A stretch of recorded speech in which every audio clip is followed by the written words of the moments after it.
Ou melhor, como os antigos romanos, pois não cruzarão as pernas. Contudo, as almofadas são muito curiosas, por serem de uma matéria vegetal, estofadas com uma fibra macia, um tanto parecida com a do coco.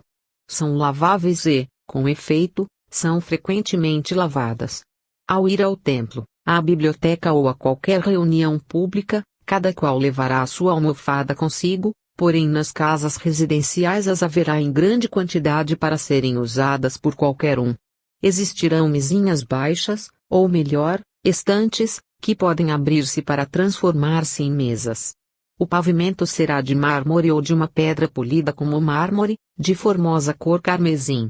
As camas, da mesma matéria vegetal que as almofadas, estarão estendidas no solo, e às vezes suspensas tal qual macas, mas sem armações. Nos poucos lugares onde existem tapumes permanentes, como, por exemplo, entre os dormitórios e escritórios e o salão principal, estarão belissimamente pintados com vistas e cenas históricas. É muito notável que todas estas disposições poderão ser mudadas, pois haverá um departamento que estará sempre preparado para fazer as modificações, uma espécie de biblioteca ambulante de decorações, de que qualquer pessoa poderá servir-se para modificar os painéis ou estátuas murais que decoram sua residência, toda vez que o desejar. Trajes. Os trajes serão simples e graciosos, ao mesmo tempo que práticos. Em sua maioria se parecerão com os da Índia, embora às vezes com certa aproximação do grego antigo, mas sem uniformidade, pois se usará toda espécie de peças diferentes, embora todas harmoniosas e do melhor gosto. Parece que não haverá diferença entre os trajes de ambos os sexos, e tanto as mulheres como os homens usarão cores por igual brilhantes e delicadas. Nada se fará de lã, que jamais se usará. Só se empregará linho ou algodão, impregnados de algum preparado químico, que conserva suas fibras para as vestes durarem muito tempo, mesmo que se lavem diariamente. O processo químico produz uma superfície lustrosa como cetim, sem prejudicar em nada a resistência e a flexibilidade do tecido. Os membros da comunidade não usarão sapatos nem sandálias nem nenhuma espécie de calçado, e muito poucos usarão chapéus, conquanto eu tenha visto alguns como os do Panamá e um ou dois gorros de linho. Desapareceu a ideia de uniformes para certos funcionários públicos. Não se usa qualquer espécie de uniforme, a não ser o do deva oficiante, que sempre materializa em volta de si trajes da cor do seu templo, enquanto dirige um serviço religioso, e o das crianças, que, como já foi descrito, se vestem de certas cores quando tomam parte nos festivais religiosos. Alimento. A comunidade será completamente vegetariana, em obediência a uma das regras decretadas, proibindo matar. O resto do mundo será já vegetariano, em sua maioria, pois estará generalizada a opinião de quão grosseiro, vulgar e, sobretudo, antiquado, é o hábito de comer carne. Relativamente poucos serão os que se darão ao trabalho de preparar refeição, ou que comerão em casa, embora sobre esse particular gozem de plena liberdade. A maioria se servirá dos que poderíamos chamar refeitórios públicos que, por estarem ao ar livre, se parecerão mais com jardins. As frutas serão abundantes e assombrosamente variadas no regime dietético, pois se terão empregado séculos no cuidadoso cruzamento das espécies, para obter as mais perfeitas formas alimentícias e ao mesmo tempo os mais delicados sabores. Se observarmos uma granja frutífera, veremos que a seção dedicada a cada espécie de fruta está sempre dividida em seções menores, com o letreiro indicativo de seu sabor peculiar. Por exemplo, uvas ou maçãs com sabor de morango, cravo, baunilha, e assim por diante, misturas que pareceriam curiosas aos não habituados a elas. Nessa região não há quase chuvas, de sorte que o cultivo é por irrigação, em cujas águas dissolvem o que chamam alimento do vegetal, que, segundo a sua espécie, dará sabor distinto às frutas e aumentará ou retardará o crescimento da árvore, podendo também regular o tamanho da fruta. O território da comunidade estará em aclive, elevando-se até as colinas, de maneira que a população será favorecida com diferentes níveis para o cultivo de quase todas as espécies de frutas. O alimento mais adotado será uma substância parecida com o manjar branco, de todas as cores, cada cor indicando um sabor tal qual se fazia no antigo Peru. Talvez a diversidade de sabores no alimento substitua até certo ponto muitos costumes anteriores já desaparecidos, tais como fumar, beber vinho e comer doces. Haverá também uma substância açucarada, semelhante ao queijo, mas que seguramente não o é, pois não se usará nenhum produto animal e na colônia só existirão animais caseiros. O leite será exclusivamente vegetal, obtido da chamada árvore vaca, ou antes, uma perfeita imitação do leite confeccionado com certa espécie de favas. Não se vêem facas nem garfos, mas continuarão a usar-se colheres, das quais muitos levarão a sua consigo. Quem servirá à mesa, partirá as frutas e sementes com uma espécie de machadinha, cuja substância é uma liga com todas as propriedades do ouro e de fio tão aguçado que não necessitará ser afiado. É possível que seja de algum material raro, como o irídio. Nos jardins refeitórios também não haverá cadeiras, cada qual se recostará a uma depressão de mármore no pavimento, havendo em sua frente uma laje de mármore móvel, sobre a qual pode pôr seu alimento, e uma vez terminada a refeição, vira para cima e a enxágua. Em geral se comerá bem menos do que atualmente. O costume será uma refeição regular ao meio-dia, e um ligeiro repasto de manhã e à noite. Quase todos fazem seu primeiro repasto ao nascer do sol, pois a essa hora ou pouco antes já estarão levantados. O repasto da tarde é às 17 horas, porque a maioria se deita cedo.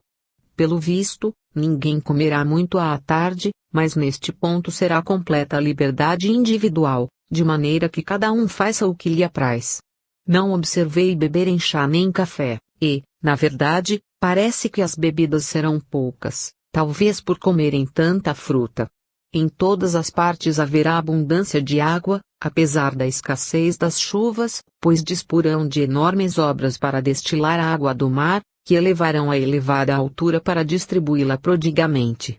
É digno de nota que a água potável não ficará diretamente pura por meio da destilação, senão que terão de lhe acrescentar, em pequena porção, certos ingredientes químicos para tornar-se potável. O diretor das obras me disse que beberão a água dos mananciais enquanto bastar, mas como não haverá o suficiente, será necessário recorrer à água destilada com adição de certos sais para que, fresca e espumosa, extinga a sede. Bibliotecas. As disposições relativas à literatura são estranhas, embora perfeitas. Cada residência estará provida, como sua parte integrante e grátis para o inquilino, de uma espécie de enciclopédia contendo uma síntese de todos os conhecimentos, expressa com a maior simplicidade possível, mas com riqueza de pormenores, de modo a proporcionar as informações necessárias sobre um assunto. Não obstante, a quem necessitar mais, lhe bastará ir à biblioteca mais próxima do distrito, pois haverá uma anexa a cada templo. Ali encontrará uma enciclopédia muito mais completa, com a bibliografia de tudo que se tenha escrito sobre a matéria, o que supõe um colossal trabalho literário. Se ainda necessitar saber mais, e desejar consultar obras originais, impressas em línguas antigas ou nos antiquados tipos romanos, que já não se usam, terá que ir à Biblioteca Central da Comunidade, organizada ao estilo do Museu Britânico. As obras originais serão acompanhadas da tradução em inglês da época, impressa na escrita semelhante à estenografia. Deste modo se poderá esgotar o estudo de qualquer assunto que interesse, pois tanto dos livros como dos meios de investigação disporá livremente quem deles necessitar com essa finalidade. Como é de se supor, constantemente estarão se escrevendo novos livros sobre todas as matérias. Observei que os romances se baseiam quase por completo na reencarnação, e as personagens passam sempre de uma vida para outra, como exemplos do funcionamento do karma, mas o romancista não escreve visando fama ou lucro, e sim ao bem da comunidade. Alguns escreverão artigos curtos, que se exporão sempre ao público no pátio do templo de seu distrito, para que todos os possam ler e peçam um exemplar se lhes interessar. Se um autor escreve um livro, exibe-se do mesmo modo, capítulo por capítulo, desta maneira a vida é comum, e cada qual reparte com os demais o seu trabalho, na proporção em que o realiza. Jornais. O jornal diário terá desaparecido, ou talvez possamos melhor dizer que sobrevive numa forma muito modificada. Para tornar isto compreensível, deve-se saber preliminarmente que em cada residência existe uma máquina, que é uma espécie de combinação de telefone e aparelho registrador. Este se acha ligado a um escritório central da capital, e disposto de maneira que não só se pode falar verbalmente por meio dele, como também todo escrito ou desenhado numa lâmina especialmente preparada e colocado na caixa grande do escritório central, será reproduzido automaticamente em papéis que cairão na caixa da máquina residencial. E é assim que se comporá o substituto do jornal matutino. Pode-se dizer que toda pessoa terá o seu jornal impresso em sua própria residência. Ao chegar uma notícia importante, a qualquer hora, é imediatamente transmitida por este processo a todas as residências da comunidade, mas todas as manhãs, bem cedo, é transmitido um sumário especial dessas notícias, que se chama comumente, o primeiro repasto locutório da comunidade. É um trabalho relativamente de pouca importância e se parece com um índice de assuntos, pois dá as notícias muito condensadamente, mas com os assuntos numerados e com as diferentes seções impressas em cores diferentes. Se alguém necessita de informação completa sobre qualquer dos assuntos condensados, lhe bastará tocar a campainha do escritório central e pedir os detalhes do número correspondente, o que se lhe enviará prontamente por sua respectiva linha. Mas os jornais diferem muito dos de antigamente, serão escassas as notícias políticas, pois até o mundo exterior terá sofrido grande mudança, predominando as informações sobre assuntos científicos e novas teorias. Há ainda notas sobre os fatos privativos das famílias reais, embora muito breves. Haverá um departamento para as notícias da comunidade, porém refere-se principalmente a documentos científicos, invenções e descobrimentos, conquanto também registra em matrimônios e nascimentos. Emprega-se o mesmo processo para acrescentar o necessário às enciclopédias domésticas. Enviam-se diariamente papéis adicionais, sempre que haja algo a comunicar, e do mesmo modo que o jornal é enviado durante o dia aos trechos, assim de vez em quando vêm pequenas tiras para serem acrescentadas aos diferentes capítulos da enciclopédia. Reuniões públicas. Em relação a cada templo haverá um plano definido de edifícios escolares, de maneira que, geralmente falando, a obra educativa de cada distrito estará sob a proteção de seu templo. O grande templo central terá anexos vastos espaços no ar livre para congregar-se toda a comunidade em casos necessários. Mas, geralmente, quando o Monu deseja publicar algum edital ou informação a todo o povo, ele próprio fala no grande templo central, e seu discurso é simultaneamente reproduzido nos demais templos por uma espécie de sistema fonográfico altamente aperfeiçoado. Parece que cada templo distrital terá uma espécie de fonógrafo representativo no templo central, que registrará no outro extremo da linha tudo quanto ali ocorre, de maneira que todos os pormenores são imediatamente reproduzidos. Departamentos científicos. Já temos falado da grande biblioteca anexa ao templo central. Além dessa, como outra parte do grande corpo de edifícios, haverá um completo e bem organizado museu, bem como o que se poderia chamar uma universidade. Aqui se cursarão muitos ramos de estudo, mas por métodos muito diferentes dos de outrora. Por exemplo, a zoologia e a botânica são estudadas exclusivamente pela clarividência e jamais por destruição, pois só serão professores e estudantes destas ciências os que tiverem desenvolvido suficientemente essa visão para trabalhar com ela. Haverá um departamento que poderíamos chamar de Geografia Física, que traçou mapas de toda a Terra, por meio de um vasto número de modelos em escala grande, que, com sinais de cores e inscrições, mostram não só a natureza do solo, como também os minerais e fósseis até a consideráveis profundidades. Existirá também um departamento etnográfico muito completo com estátuas em tamanho natural das raças humanas que têm existido, assim como das de outros planetas de nossa cadeia. Igualmente haverá um departamento dedicado às outras cadeias do sistema solar. Cada estátua tem uma detalhada descrição com diagramas, mostrando em que diferem os seus veículos superiores. Tudo está pautado e disposto segundo o ponto de vista do Manu, para demonstrar o desenvolvimento da humanidade nas diversas raças e sub-raças. Também se mostra uma boa parte do futuro, apresentando-se disso modelos com explicações muito detalhadas. Haverá, além disso, o departamento de anatomia do corpo humano e dos animais, no passado, no presente e no futuro. Não existirá departamento médico, pois as enfermidades já estarão eliminadas. Contudo, subsistirá a cirurgia para casos de acidente, embora também pareça estar muito aperfeiçoada.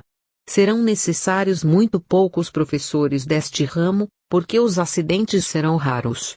Nada haverá que corresponda aos grandes hospitais antigos, mas apenas umas tantas habitações arejadas, onde, se for necessário, repousem temporariamente os acidentados. Ligado ao centro de instrução haverá também um acabado Museu das Artes e Ofícios que tem existido desde o princípio do mundo. Inclui modelos de toda espécie de máquinas, a maior parte das quais não conheço, porque terão sido inventadas entre os séculos 20 e 28. Existirá também muito maquinário atlante, esquecido havia muito tempo, de modo que se disporá de um programa completo para qualquer estudo desses ramos. Continua-se a escrever histórias, o que se virá fazendo há 100 anos, mas pela leitura dos anais acásicos. É ilustrada por um processo totalmente novo para nós, que precipita uma cena dos anais, quando considerada importante. Ademais, existirá uma série de modelos que ilustrarão todos os períodos da história universal. Na biblioteca central haverá pequenos aposentos, semelhantes a cabinas telefônicas, onde os estudantes poderão anotar o registro de qualquer acontecimento histórico importante, e reproduzir audível e visivelmente, por meio de uma máquina, toda a cena, com exata apresentação da aparência dos atores e de suas palavras no mesmo tom em que as pronunciaram. Haverá ainda um observatório astronômico com interessantíssimo maquinário que indica a posição exata, em qualquer momento, de tudo quanto exista visível no firmamento, e grande caudal de dados acerca dos mundos. Constará de 2 departamentos, um para a observação direta por meios diversos, e outro para o resumo dos dados adquiridos por testemunho. Muitos desses dados foram proporcionados por devas relacionados com diversos planetas e estrelas, mas isto é por completo independente das observações diretas. A química terá progredido de maneira maravilhosa em todos os sentidos. Já se conhecem todas as combinações possíveis, e a ciência tem um ramo relacionado com a essência elemental, que trata dos espíritos da natureza e dos devas, como um departamento científico definido, estudados com modelos ilustrativos. Haverá também um departamento de talismãs, para que as pessoas sensitivas possam, pela psicometria, ir além dos modelos e ver as coisas em si mesmas. Artes. Não parece que as conferências ocupem lugar de destaque. Algumas vezes quem estuda um assunto fala a seu respeito com alguns amigos, mas, fora disso, se tem algo a dizer, submete-o aos oficiais encarregados de o incluir nas notícias do dia. Se alguém escreve poesias ou um ensaio, o comunica à sua família ou talvez o coloque no salão do distrito. Haverá ainda pintores, porém mais como recreio, ninguém consagra todo o seu tempo a essa incumbência. Não obstante, a arte influi na vida de então mais do que noutros tempos, porque todas as coisas, mesmo os objetos mais simples do uso diário, serão artísticos, todos porão algo de si em tudo quanto fizerem, e sempre estarão tentando novas experiências. Nada vejo correspondente ao teatro, e ao sugerir esta ideia a um dos habitantes, a define como um lugar onde se costuma declamar e ir de um lado para outro, fingindo ser diferentes do que eram e representando o papel de grandes personagens. Parece considerarem isso como antigo e próprio de crianças. A grande dança coral e as procissões poderiam ser consideradas teatrais, mas para eles são atos religiosos. Os jogos e exercícios atléticos têm muita importância nessa nova vida. Há ginásio e dá-se muita atenção ao desenvolvimento físico, tanto dos homens como das mulheres. Um dos jogos mais favoritos terá muita semelhança com o tênis. As crianças se divertem quase tanto como os adultos, e gozam de muita liberdade. Poder da vontade. A força de vontade é universalmente reconhecida na comunidade, e muitas coisas se executarão por sua ação direta. Os espíritos da natureza são muito conhecidos e tomam parte destacada na vida diária das pessoas, cuja maioria os pode ver. Quase todas as crianças os veem e deles se valem de diferentes modos, porém tendem a perder esta faculdade à medida que crescem. O uso desses métodos, assim como da telepatia, é uma espécie de diversão entre as crianças. As pessoas adultas reconhecem a superioridade infantil neste ponto, de maneira que, quando querem enviar uma mensagem a alguém distante, chamam com frequência a criança mais próxima e lhe pedem que a transmita em seu lugar.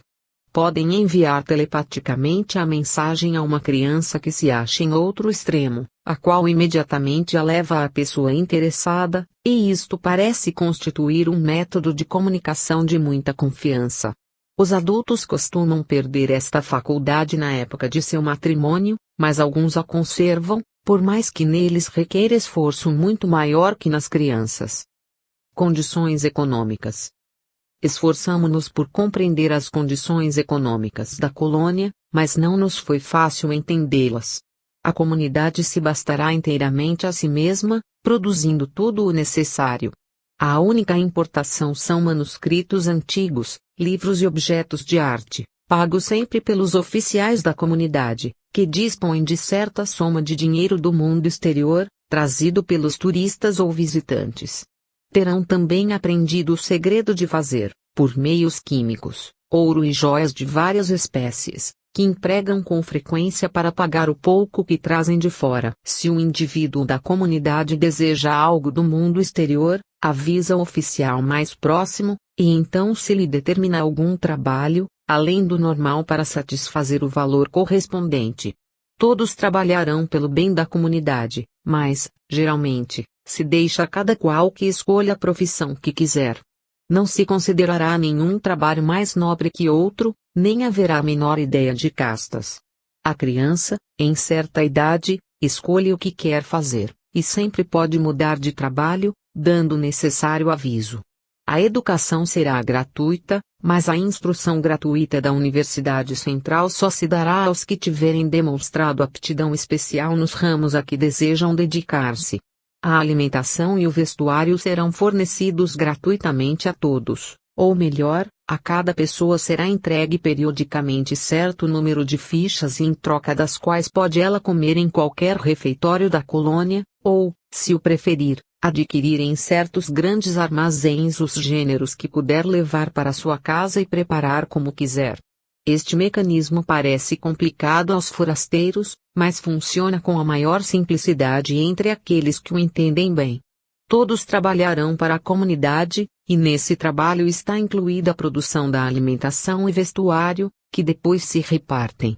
Consideremos, por exemplo, o caso de uma fábrica de tecidos. É a fábrica do governo, e produz certa quantidade de tecido por termo médio, mas sua produção pode ser aumentada ou diminuída à vontade. Em sua maior parte, esse trabalho está em mãos de moças, que a ele se dedicam voluntariamente, e há concorrência para consegui-lo, porque se necessita só de certo número de tecelãs. O que não se necessita não se fabrica.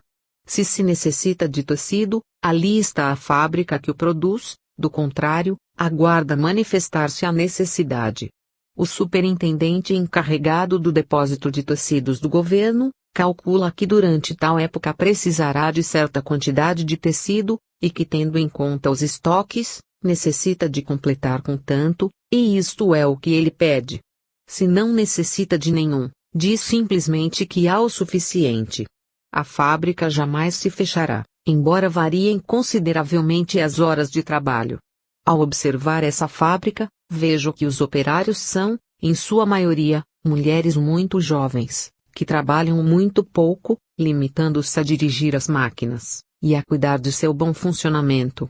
Cada uma delas maneja uma espécie de tear, em que coloca certo número de modelos. Imagine-se algo como uma grande esfera de relógio, com certo número de cavilhas. Quando uma operária faz funcionar a máquina, dispõe as cavilhas de certo modo, conforme suas ideias, e, ao operar a máquina, as cavilhas reproduzem determinado desenho.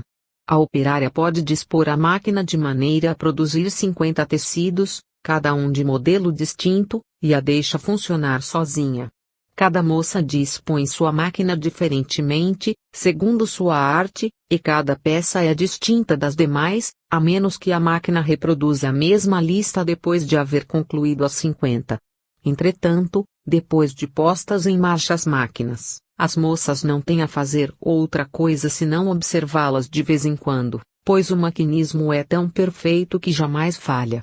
Está construído de maneira a trabalhar em silêncio quase absoluto, de forma que, enquanto vigiam, uma moça lê um livro para suas colegas. A nova força. Uma das características mais interessantes é o processo de fornecimento de força. Não existe mais fogo em nenhuma parte, portanto, nem calor, nem sujeira, nem fumaça, nem mesmo poeira. O mundo todo ultrapassou já o uso do vapor ou de qualquer força gerada pelo calor. Parece ter havido um período intermediário, em que se descobriu o meio de transmitir a energia elétrica, sem nenhuma perda, a enormes distâncias, e se monopolizaram todas as quedas d'água, inclusive as da África Central e demais paragens afastadas, para concentrar sua força em grandes estações centrais e distribuí-la internacionalmente. Por formidável que fosse a força utilizável por esse processo, está então totalmente superada, tornando inútil todo aquele bem elaborado aparelhamento, com a descoberta do processo ainda melhor de se aproveitar o que o falecido Cayley chamava força dinasférica, isto é, a força concentrada em cada átomo de matéria física. É de se recordar que em 1907 Sir Oliver Lodge calculou que em cada milímetro cúbico de espaço existe, permanentemente e inaproveitável por agora, uma força equivalente ao rendimento total de uma estação de 1 milhão de quilowatts durante 30 milhões de anos. Na época que estamos descrevendo, essa força é aproveitável, e, por conseguinte, se obtém ilimitada e absolutamente gratuita para todo mundo. Dispõe-se dela por meio de uma chave, como se fosse água ou gás, e está em todas as casas e em todas as fábricas, assim como onde quer que se necessite, e pode ser utilizada para toda espécie de trabalho mecânico. Em todo o mundo, toda a espécie de trabalho se faz agora deste modo. O calor e a luz são simples manifestações dessa força. Por exemplo, quando se necessita de calor, ninguém perde o tempo no grosseiro processo de acender fogo, mas simplesmente por meio de um pequeno instrumento que se pode levar no bolsinho, convertem a força em calor até o ponto exato em que o necessitam. Pode-se produzir instantaneamente uma temperatura de muitos milhares de graus numa superfície não maior que a cabeça de um alfinete. Por meio dessa força, funcionavam todas as máquinas na fábrica que inspecionamos, e especialmente me chamou a atenção os operários saírem da fábrica sem haver sujado as mãos. Outra consequência é que as fábricas já não dão o espantoso e estéril horror a que outrora estivemos penosamente acostumados. Estarão belamente adornadas com as colunas esculpidas de complicados adornos, ao passo que por todas as partes se verão estátuas brancas, róseas e purpúreas, estas últimas de mármore formosamente polido. Do mesmo modo que os demais edifícios, as fábricas não terão paredes, senão apenas colunas. As moças usarão flores no cabelo, e as flores adornarão profusamente a fábrica, cuja arquitetura será tão bela como a de uma casa particular. Condições de trabalho. Um visitante que veio ver a fábrica interrogou muito cortesmente a diretora, jovem de negra cabeleira adornada de vistosa grinalda de flores, que lhe respondeu: "Dizem-nos o que temos de fazer. O administrador dos armazéns de tecidos considera que necessita de certa quantidade de tecido para tal época.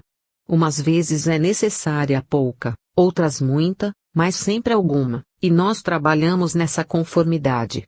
Digo às moças que venham no dia seguinte para trabalhar 1, 2 ou 4 horas, segundo o que requer o pedido e o que tiver de ser feito. Comumente a jornada é de 3 horas, mas trabalham até 5 quando se aproxima uma festa solene, não tanto por necessitar-se de muito tecido novo para as festas, senão por desejarem as moças estar livres do trabalho durante uma semana para assistir às festas. Nós sabemos de antemão quanto se tem de fabricar em determinada semana ou mês, e calculamos que, por exemplo, o podemos fazer trabalhando 2 horas e meia por dia.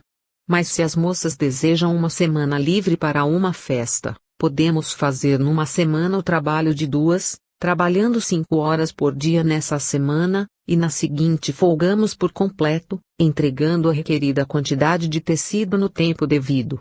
Por certo, muito raras vezes trabalhamos 5 horas, pois, comumente, repartimos o trabalho da semana de festas em várias anteriores, de sorte que 1 hora diária a mais de trabalho basta para conseguir o necessário.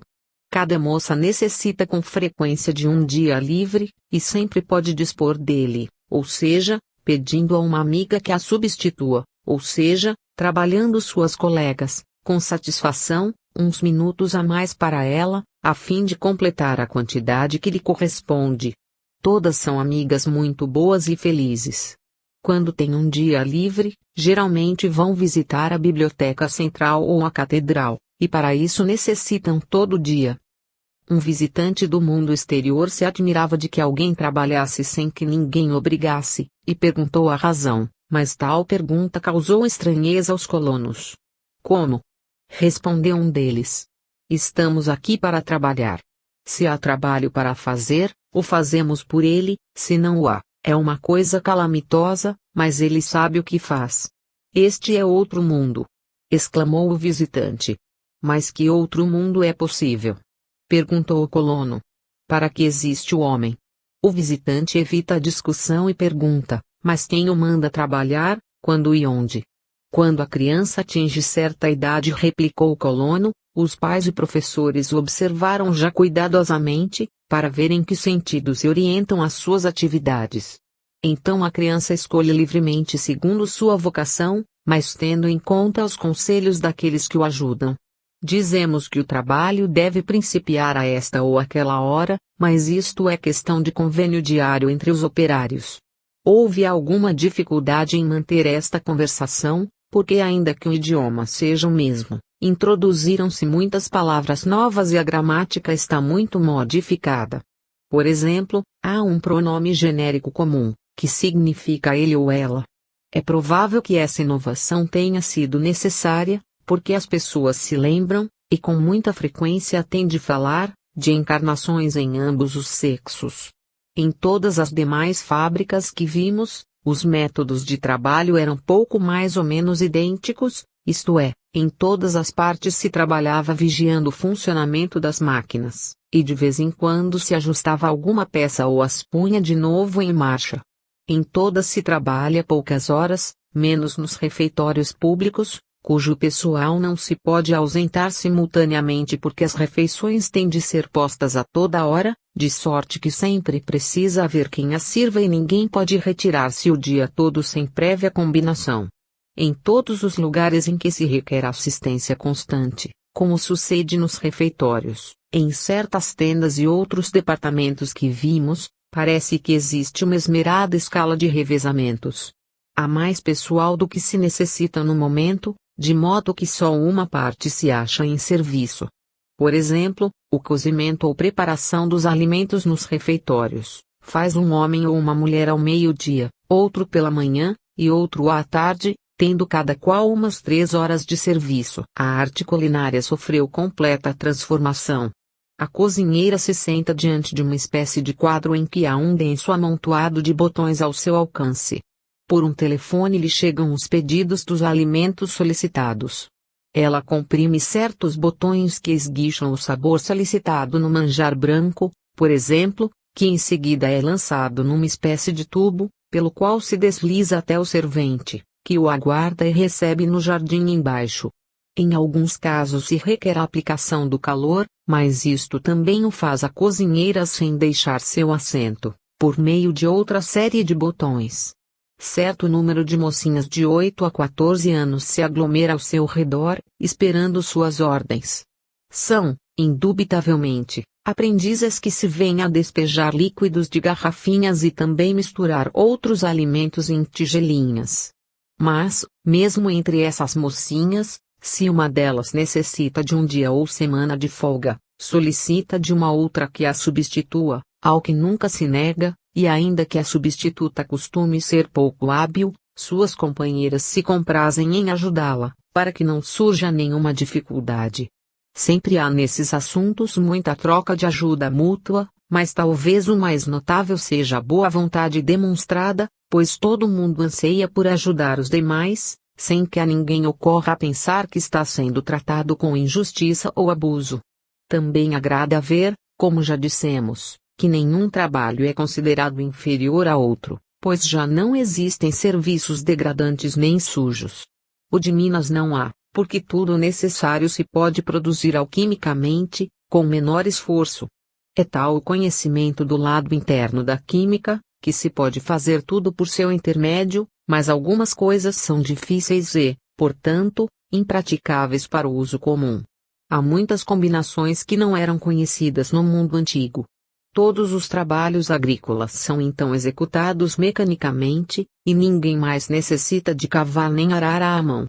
Nem mesmo faz com o seu jardim particular, pois se vale de uma curiosa maquininha parecida com um barril com pés, que faz covas no solo a qualquer profundidade e distância que se desejem, segundo sua posição, e também se locomove automaticamente ao longo de um sulco, necessitando unicamente que a vigiem e a revertam no extremo do sulco.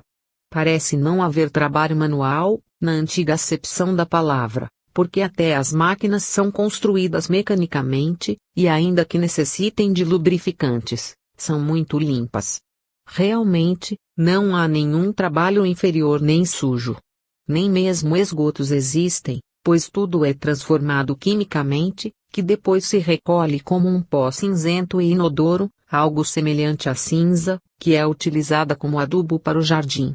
Cada casa tem o seu próprio transformador de detritos. Nesse gênero de vida não há criados, porque não são necessários, mas em compensação há muita gente disposta a ajudar, quando preciso. A mulher tem épocas em que se acha incapacitada para os afazeres domésticos, e em tais casos sempre vem alguém ajudá-la, às vezes as vizinhas, e outras, uma espécie de ajudante de senhoras, que as assistem por prazer e não por salário. Quando se faz necessária tal assistência, a pessoa que a requer recorre aos conhecidos meios de comunicação, e imediatamente há quem se oferece. A propriedade privada. É muito fraco o conceito de qualquer propriedade privada. Toda colônia pertence à comunidade. Um homem vive em sua casa e os jardins são seus, de maneira que pode dispô-los ou variá-los como achar conveniente, mas não impede que os demais estejam nele, nem tampouco abusa do vizinho. O princípio vigente na comunidade é não ser proprietário particular das coisas, mas usufruir delas. Quando um homem morre, geralmente por sua vontade, trata de dispor previamente os seus assuntos. Se tem esposa, fica com esta casa até sua morte ou nova boda. Salvo casos raros, como todos morrem de velhos, é quase impossível a orfandade, mas se tal suceder, sempre haverá quem voluntariamente adote os órfãos. Com a morte dos pais, se os filhos estão casados, a casa reverte para a colônia e se transfere para o primeiro par dos vizinhos que se case. Geralmente, ao contraírem matrimônio, os filhos tomam casa nova, mas às vezes os pais lhes pedem que permaneçam na sua e a administrem. Num caso observei que se havia construído um anexo a uma casa para uma neta que havia se casado, a fim de continuar ao lado dos avós, mas isto é raríssimo. Não há restrição quanto à transmissão de propriedade móvel, o indivíduo, ao morrer, pode legá-la aos pais escolhidos para a sua próxima vida. Assim se faz sempre com o talismã, segundo dissemos, e com frequência o acompanham alguns livros, um quadro ou objeto de arte favorito. Igualmente, quem o desejar poderá ganhar dinheiro, bem como comprar artigos da maneira comum, mas não terá necessidade disso, por serem gratuitas a alimentação, vestimenta e habitação, e não lhe ser vantajosa a propriedade privada de outros objetos. A cidade-jardim. Apesar do grande número de habitantes na capital e outras populações subalternas, não há aglomeração, nem nada que se pareça com o que em anteriores séculos se considerava o centro de uma cidade. O coração da capital é a catedral, com os edifícios anexos do museu, universidade e biblioteca. Tem certa semelhança com os edifícios do Capitólio e biblioteca do Congresso em Washington, embora em escala ainda maior. Tal como neste caso, rodeia um grande parque. Toda a cidade e mesmo toda a comunidade se acham num parque povoado de multidão de estátuas, fontes e flores. A abundância d'água por todas as partes é uma das características que mais chamam a atenção. Por toda a parte se vêem esplêndidas fontes com esguichos, como no Palácio de Cristal da Antiguidade. Em muitos casos reconhecemos com prazer cópias exatas de antigas belezas familiares, por exemplo, há uma fonte que é exata imitação da de Trevi em Roma.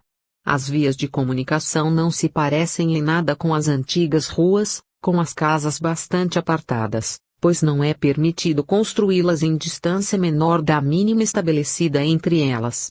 Como praticamente não existe pó, não há varredores de rua. A estrada é toda pavimentada com macadame, e não feita de paralelepípedos, pois não existem mais cavalos que possam escorregar. Sua superfície é de uma formosa pedra polida, semelhante a mármore, mas com aspecto de granito. As estradas são muito largas, com pedras ligeiramente curvas em ambos os lados, ou melhor diríamos que a estrada se afunda ligeiramente abaixo do nível da grama marginal e que suas guias estão ao nível da grama. O conjunto se assemelha a um canal de mármore polido, que se inunda de água a cada manhã, de maneira que as estradas se mantêm impecavelmente limpas, sem necessidade do tradicional exército de varredores. A pedra é de várias cores. A maioria das ruas principais é de um delicado róseo pálido, e algumas de verde claro. Assim é que, realmente, só se anda sobre grama e pedras esmeradamente polidas, o que explica o fato de se poder andar sempre descalço, não só sem inconvenientes, mas com a máxima comodidade. Mesmo após um longo passeio, os pés raramente se sujam. Contudo, na entrada de cada residência ou fábrica há na pedra uma cavidade pela qual flui constantemente uma corrente d'água fresca. As pessoas, antes de ali entrarem, pisam nessa cavidade, ficando com os pés imediatamente refrescados e limpos. Todos os templos estão circundados por canalzinho raso d'água corrente, em que cada pessoa pisa antes de entrar. É como se um dos degraus que conduzem ao templo fosse uma espécie de cavidade de maneira a ninguém introduzir no templo nenhuma mancha de sujeira. Locomoção. Sua disposição à maneira de parque e o espaço separando as casas fazem da capital de nossa comunidade, por excelência, a cidade das magníficas distâncias. Contudo, isto não causa o menor inconveniente, porque todas as casas possuem veículos leves e de belo aspecto, não parecidos com automóveis, mas antes em forma de liteiras, de metal muito leve, provavelmente alumínio, de execução filigranada, com aros de uma substância sumamente elástica, mas aparentemente não pneumática. Correm em completo silêncio e podem atingir alta velocidade, mas são tão leves que os de maior tamanho podem ser facilmente empurrados com um dedo. São acionados pela força universal. Ao empreender uma viagem, o interessado carrega de uma tomada de força uma espécie de caixa rasa e chata que se ajusta sob o assento. Isso lhe basta para ir de um extremo a outro da comunidade sem necessidade de nova carga, porém, se necessitar mais, bate à casa próxima e pede permissão para ligar seu acumulador à tomada de força por breves instantes. Esses pequenos veículos se usam constantemente e são um meio comum de locomoção pelas formosas e polidas estradas, pois os pedestres caminham geralmente pelas pequenas trilhas do gramado. Há pouco transporte pesado, e nenhum veículo enorme e tosco. As mercadorias são transportadas em grande número de pequenos veículos e as vigas e travessões são transportados num grande número de pequenos vagões abertos em que se distribui o peso. No mundo exterior se empregam comumente aeronaves de que a comunidade desdenha, porque seus membros sabem que podem atuar livremente em corpo astral e não necessitam de outro meio de locomoção aérea. Na escola se lhes ensina a usar a consciência astral, e tem um curso regular de lições para a projeção do corpo astral. Higiene e irrigação. Não há preocupação alguma com referência à higiene. O método de transformação química, já mencionado, abrange a desinfecção, sem que os gases desprendidos sejam de qualquer modo prejudiciais. Parecem ser, principalmente, carbono e nitrogênio com algo de cloro, mas sem anidrido carbônico. Todos os gases passam por certa solução aquosa muito ácida, e tornam-se perfeitamente inofensivos, como o pó cinzento, do qual existe muito pouca quantidade. Toda espécie de mau cheiro é já absolutamente contrária à lei, mesmo no mundo exterior, e tampouco existem em bairros comerciais na cidade, embora algumas fábricas estejam relativamente próximas, por conveniência do intercâmbio de produtos. Contudo, também não há diferença de uma fábrica para uma casa residencial, pois é difícil distingui-las, e como a fábrica não produz ruídos nem odores, sua vizinhança não é incômoda. Uma das grandes vantagens desse povo é o seu clima. Não existe um inverno verdadeiro. Em sua estação correspondente o campo está ainda coberto de flores, como nas demais épocas do ano. Regam até os terrenos que não cultivam, o sistema se estendeu a numerosos casos, nos campos, bosques e país em geral, mesmo onde não existe o cultivo direto. Especializaram a enxoncia, tão comum na Califórnia século atrás, cultivando muitas variedades dela, como a escarlate e a laranjada brilhante, que semearam por toda a parte, deixando-a crescer nativamente. No começo importaram grandes quantidades de sementes de todas as espécies e de todas as partes do mundo, e há também os que cultivam em seus jardins plantas que necessitam de mais calor no inverno, mas não se valem de estufas, e sim as rodeiam de pequenos jorradores de força transformada em calor. Não tiveram necessidade de construir valas limítrofes da comunidade, nem parece haver também populações fronteiriças. O território era, antes de sua compra, uma vastíssima fazenda, e continua rodeado de outras menores. As leis do mundo exterior em nada afetam a comunidade, e o governo do continente a deixa em completa autonomia, pois anualmente recebe dela sua contribuição territorial. Os da comunidade estão muito bem informados a respeito do mundo exterior, e observei que os escolares sabem perfeitamente o nome e a situação das principais cidades do mundo. Capítulo 27. Conclusão. Federação das Nações. O único objetivo desta investigação foi obter todas as informações possíveis do começo da sexta raça raiz e da comunidade fundada para isso pelo Manu e o sumo sacerdote. Portanto, não se prestou atenção especial a nenhum outro país do mundo, embora, incidentalmente, se tivessem obtido vislumbres dignos de anotação, sem intenção de ordená-los nem completá-los, senão tal qual foram observados. O mundo todo está politicamente confederado. A Europa parece uma confederação, com uma espécie de parlamento, ao qual todos os países enviam seus representantes. Esse corpo central acerta os assuntos, e os chefes dos diversos estados presidem por turno a confederação. Esse maravilhoso organismo político foi obra de Júlio César, reencarnado no século XX em conexão com a vinda do Cristo, para reproclamar a sabedoria. Realizaram-se progressos colossais em todos os sentidos e maravilha o acúmulo de riquezas investidas nisso. Quando César conseguiu formar a federação e persuadir todos os países a renunciar à guerra, dispôs que cada um deles separasse durante certo número de anos a metade ou a terça parte das somas dedicadas anualmente a armamentos e a empregasse em determinadas melhorias sociais. Mercê desse plano, diminuíram-se gradualmente os impostos em todo o mundo, e houve dinheiro suficiente para alimentar os pobres, destruir os bairros imundos e introduzir surpreendentes melhoramentos em todas as cidades. Conseguiu-se que os países onde vigorava o serviço militar obrigatório, continuassem mantendo-o de modo que os recrutas trabalhassem para o Estado, construindo parques e estradas, demolindo os bairros miseráveis e abrindo vias de comunicação por toda parte. Ele fez com que as antigas obrigações desaparecessem gradualmente, mas com o que delas restou traçou a regeneração do mundo. Foi com efeito um grande homem, um dos gênios mais maravilhosos.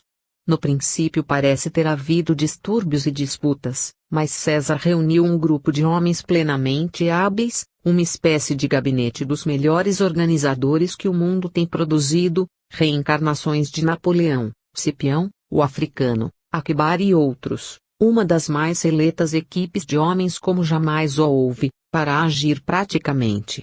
Tudo foi feito em grande escala. Quando os reis e chefes de Estado se reuniram para discutir as bases da confederação, César preparou para esse fim um recinto circular com grande número de portas, de maneira que todos puderam entrar simultaneamente, sem que nenhum potentado fosse preferido ao outro. A religião do Cristo.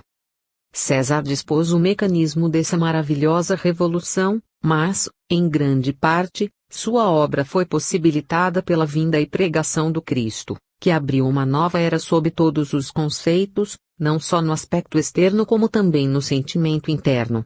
Por certo que já passou muito tempo desde então, se nos situamos na época que estamos considerando, e o Cristo é já um tanto mítico para as pessoas, como sucedia a nós nos princípios do século XX.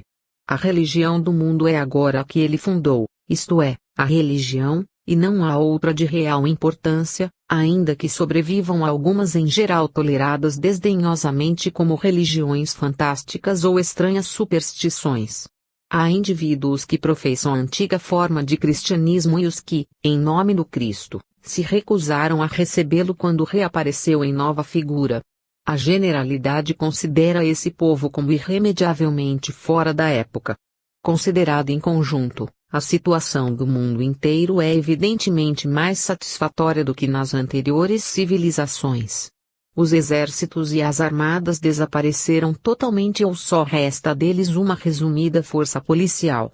A pobreza também desapareceu dos países civilizados, e os bairros miseráveis das cidades populosas foram demolidos, sendo substituídos por parques e jardins. O novo idioma.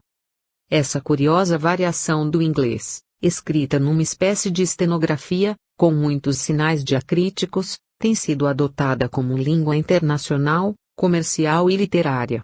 As pessoas educadas de todos os países a conhecem, além da sua própria, e entre as classes elevadas e comerciais substitui rapidamente as línguas dos diversos povos.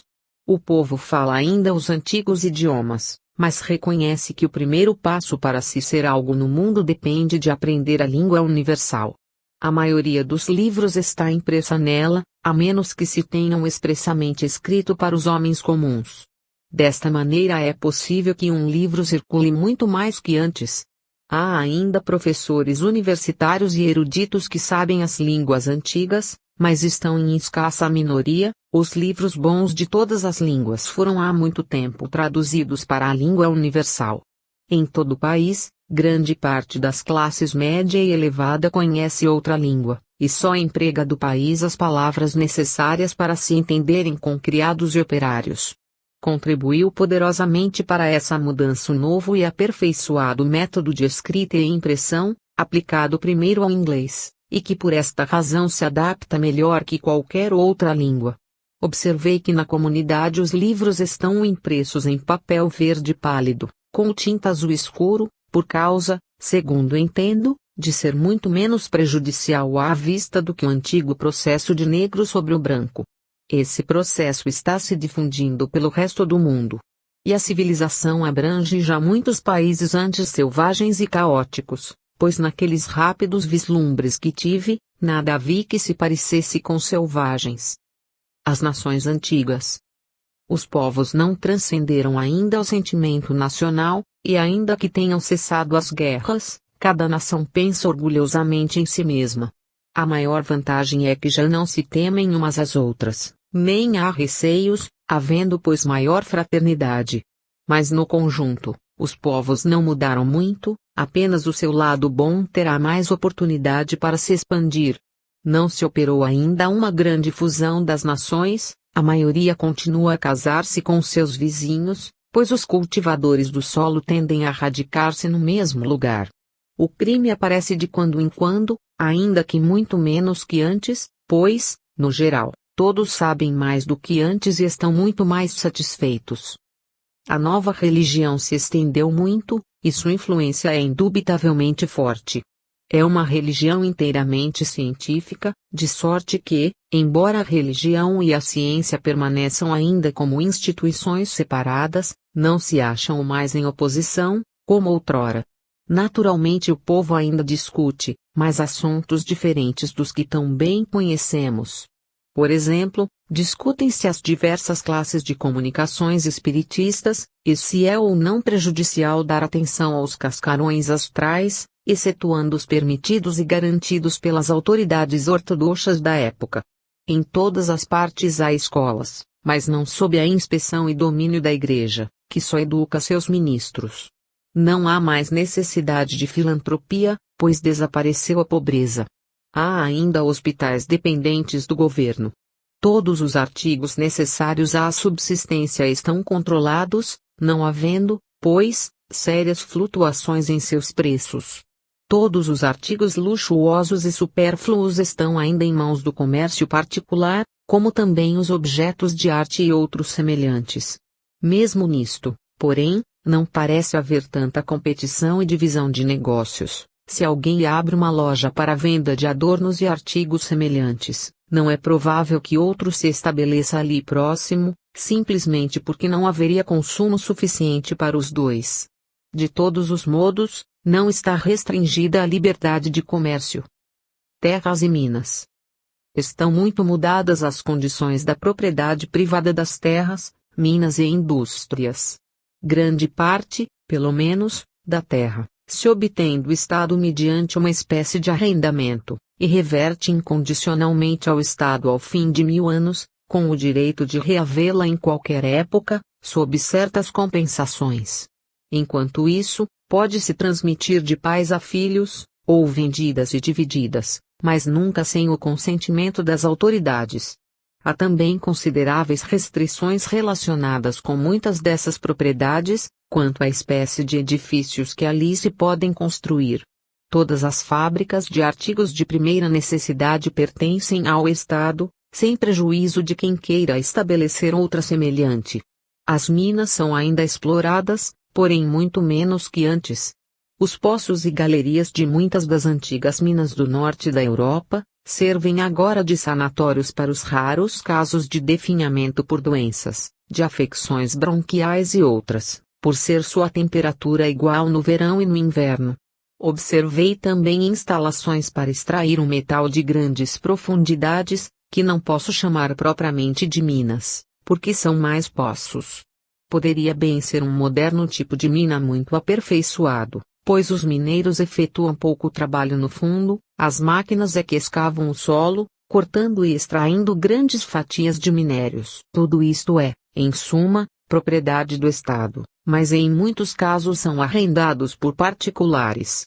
O ferro é extraído de diversas terras por diferentes processos, com muito menos trabalho que antigamente. O governo da Grã-Bretanha.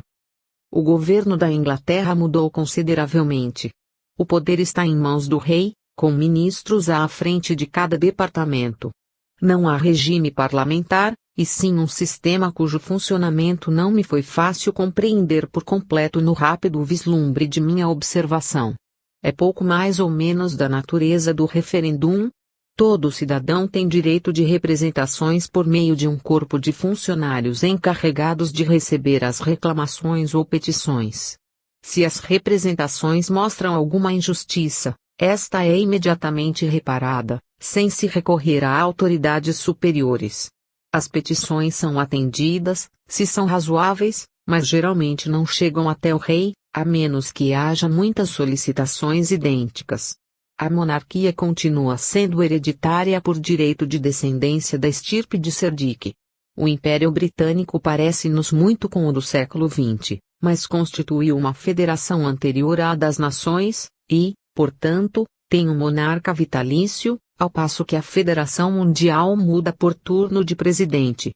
Alguns governadores de colônias têm agora o cargo hereditário e são, por assim dizer, monarcas contribuintes. Londres. Londres existe ainda, maior que nunca.